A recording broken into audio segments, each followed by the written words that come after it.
Welcome to the Helping Families Be Happy podcast, where we explore the often messy world of family, love, and relationships. I'm your host for this podcast, Adina Oberman, a mom, former preschool teacher, picture book lover, and member of the Familius marketing team. I'm also the creator of Big Books for Little Hands, a site dedicated to connecting parents and teachers with the best books for the ups and downs of life with young children. We welcome today's guest, Heather Hester. Heather is the founder of Chrysalis Mama, which provides support and education to parents and allies of LGBTQIA adolescents, teenagers, and young adults. She's also the creator and host of the top 1.5% podcast, Just Breathe, Parenting Your LGBTQ Teen. As an advocate and coach, she believes the coming out process is equal parts beautiful and messy. She works with her clients to let go of fear and feelings of isolation so that they can connect with themselves and their children with awareness and compassion. Heather also works within organizations via specialized programming to bring education and empowerment with a human touch. She's so excited to share the release of her first book, Parenting with Pride, Unlearn Bias and Embrace, Empower and Love Your LGBTQ Teen. Married to the funniest guy she's ever known and the mother of 4 extraordinary kids, 2 of whom are LGBTQIA and 1 sassy mini Bernedoodle. Heather believes in being authentic and embracing the messiness. You can almost always find her with a cup of coffee nearby, whether she's at her computer, on her yoga mat, or listening to her favorite music. This episode aligns with the Familius habits: talk together, read together, and heal together.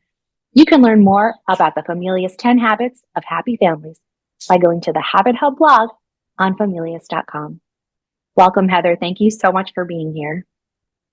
Thank you so much for having me, Adina. It's so nice to be here and so nice to meet you kind of in person because we've worked so much online. So it is lovely. It is lovely to be an author of the Familius family. I'm so honored. And this is just fun. So thank you so much for having me today. Of course, we're so grateful to have you on. We wanted to make sure that you share a little bit about parenting with pride and where it all came from, and also give our listeners some insights into navigating those conversations that can happen at family gatherings during the holidays. So I want to just kick it off with you telling us a bit more about parenting with pride for our listeners who might not be familiar with your work and the book yet. Absolutely. Yeah. So the kind of nutshell version of that, because there is a very extended, long version of that, which you can read about in the book. But it is based on our journey with our oldest son who came out as gay when he was 16. He is now 24. And all of the things that we learned, the fact that we were completely blindsided when he came out, we did not realize that he was gay, and all of the things that we needed to learn, the things that we needed to unlearn, these shifts that we had to make both individually and as a family, and just in general, the extraordinary growth that we have had. And I say all the time that the place where the 6 of us are now, I would do it all over again in a heartbeat. Of course, knowing that my son is safe and healthy and happy. That was not always the case. And that was a big concern for a long time. But now, kind of the hindsight, I'm like, that all that work was so worth it. So I say that to anybody who might be a little afraid or might be uncertain, not knowing how to handle, whether it is your child coming out as LGBTQ or any other difficult situation that may come up as a parent, that, as long as you are communicating and really having that kind of base of, which is what you all talk about all the time, which is that, how to have happy, healthy families, right? Having those really solid discussions, and that is the focus. So that's why I do this work. And what important work it is. Oh, thank you. Thank you. So I just remembered the second part of your question, which was how do we handle things during the holidays, which can, range from anywhere, being with family members who, don't know, and you're not sure if you're going to tell them, to family members who do know, or even friends who do know, who may, again, range from being uncertain to very anti-LGBTQ. So there are kind of three basic rules that I start with. The groundwork is always just know that for those, if this is brand new information to your family or to your friends, there are going to be people who just need time, who just need a minute, and they just need information. They need to understand. They perhaps may not realize they want to understand, but they, consider that that is a possibility. I think oftentimes when we all, there's the phrase mama bear, but all parents can be, dads can be papa bears too, that we get this very protective sense, with our children, obviously. And so know that some people might just need a minute. In those cases, it is always okay to set a boundary of here's the information. I'm offering you these resources. There are resources available so many different places. I know that you can send people places for great information, Adina. I can certainly direct people for specific answers to the specific questions you may have. Of course, Parenting with Pride is a great resource for that as well. So sending people to the information. It's not your job to educate everyone. Your job is to protect your child, essentially. Now, if your child is older, they can begin kind of navigating this with you. Two of the things that we have run into in this journey as our kids have gone from, young adolescence through teenager into young adulthood, is not wanting to go to family events because of people who are going to be there, who may be non-affirming in some way. It's okay. I know that's really uncomfortable. That can be really uncomfortable for you. And it's okay. Because when you tell your child that it helps them in the whole, I can make my own decisions. My parents have my back. There's so many wonderful lessons learned there that are so far behind that 30 seconds of discomfort of telling, Aunt Susie that you're not coming for holiday brunch, right? Huge, huge, huge. Learning how to set boundaries. That was something that was really hard for me. It was something I had never learned how to do. So this was kind of I was learning how to do this right along with my kids, which was super fun because they picked up on it a lot faster than I did. But knowing that it's okay to set those boundaries, to say, whether it's not all right for you to speak to my child that way, or it's not okay to use that language. Here's why. And it may just be your child is feeling discomfort or not like not safe, I think is probably a better word to use. And just to have their back and to be like, okay, that's fine. We've got this. And this is how we create this boundary. So there's a lot of, positives in there, positive lessons, I guess, that do translate across the board of parenting. One thing, it is okay for you or your child. And certainly we have had, as my kids, again, have gotten older and they wanted to engage in conversations with people who are challenging them on, whether it is, very specific example, a family member told my son that there was something wrong with his hypothalamus and that's why he was gay, right? And this is when he was mid-teens. And he wanted to take that on. And so I kind of stood back and let him. Like I watched the whole thing happening and I thought, okay, well, he's wanting to have this engagement. So I'm going to let it go until I feel like it's not safe or good anymore or productive or right. And that was such a great, I did end up having to step in, but it was such a great example of like, here's this is within family, right? You're going to run into this all the time. So let's learn how to have these conversations, and let's learn when to say, that's enough. I'm done, and to walk away, and that it's okay to do that. So a lot of words for setting boundaries, huge. Having your information that you can just say, you know what, I'm not getting into this with you, but here's a great website to go. Here's why I believe this. Go listen to this podcast, go read this book, go read these 3 articles, and then come back to me and we can have a conversation. That's a perfectly okay thing to do. Those are so many great ideas. And I think that in having this conversation, I think maybe from an outsider's perspective, it could seem like maybe that those are kind of simple responses, but I think they're so perfect because it really doesn't take a lot of effort to educate yourself.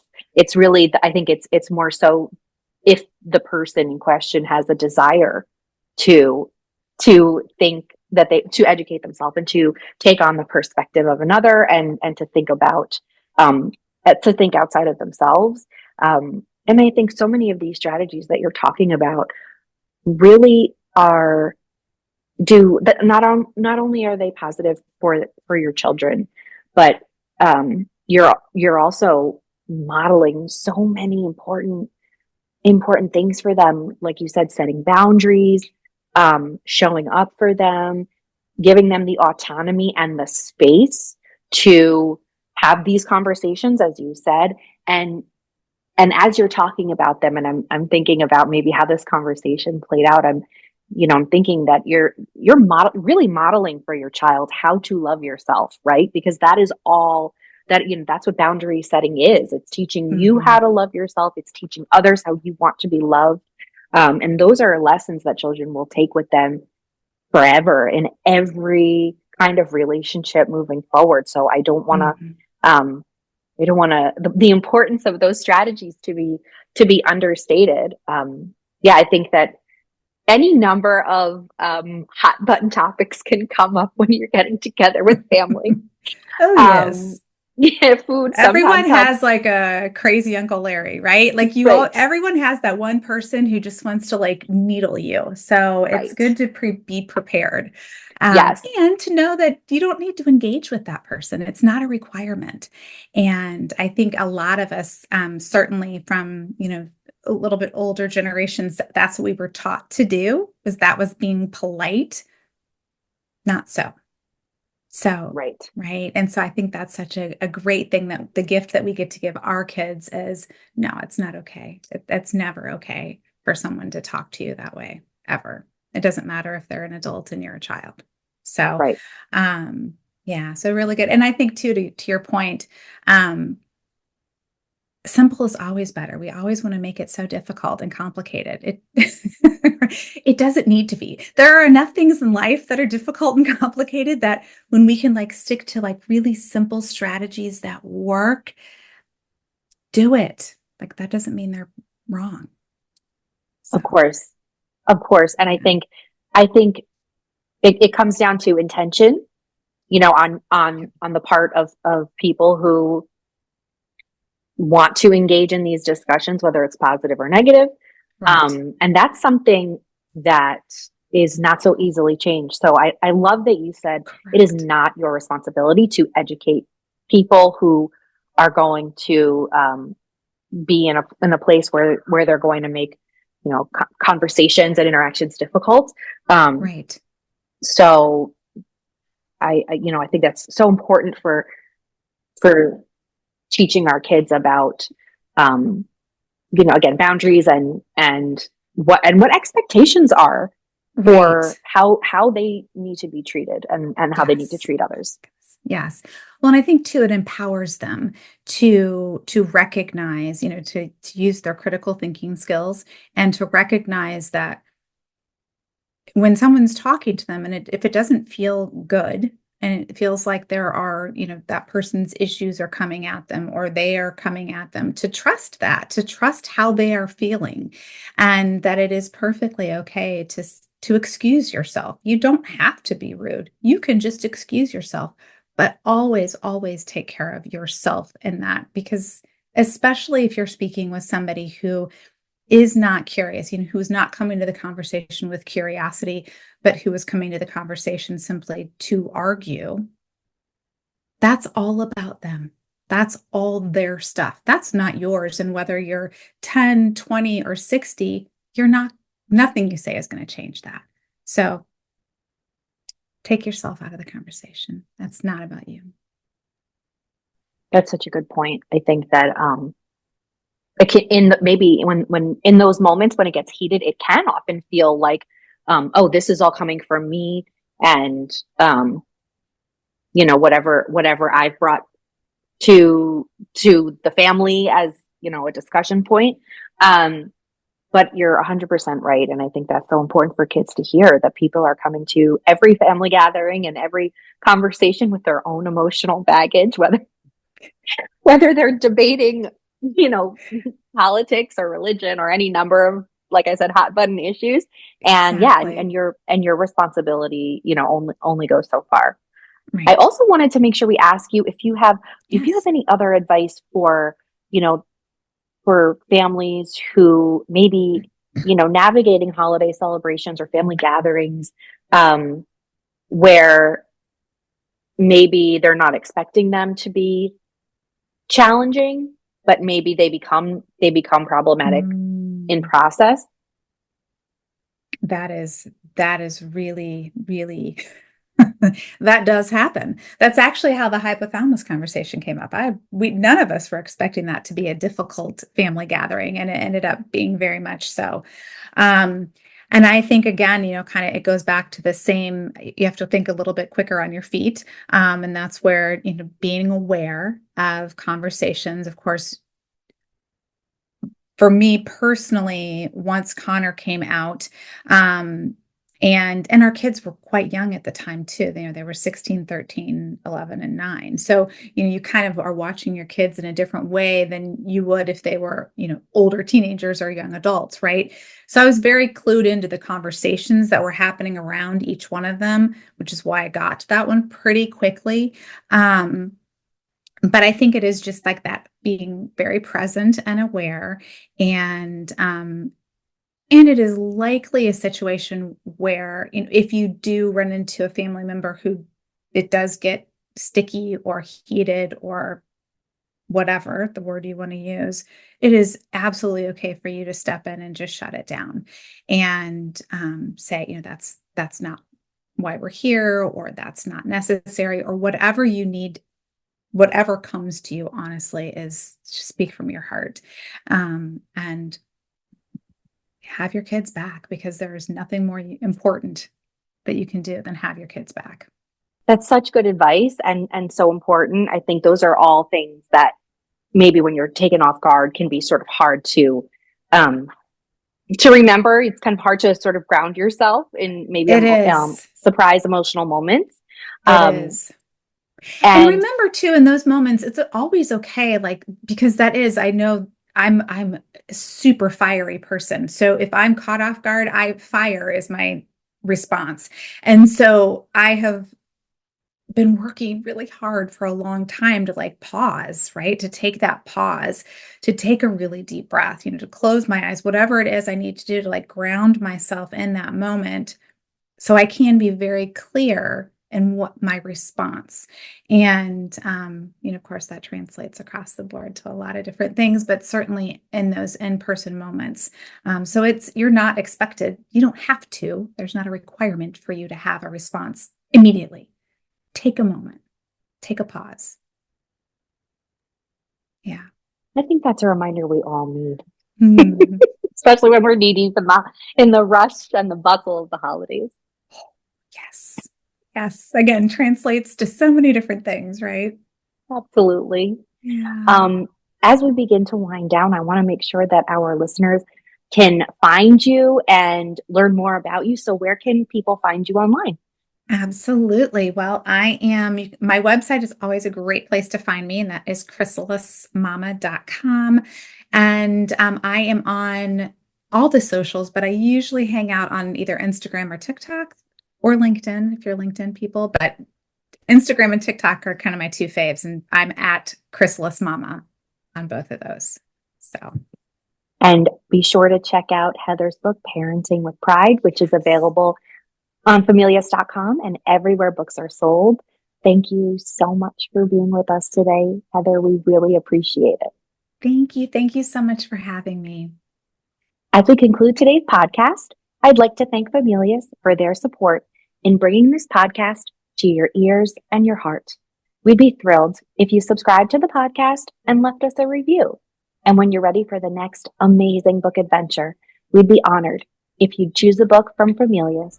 One step at a time, we can make the world a happier place.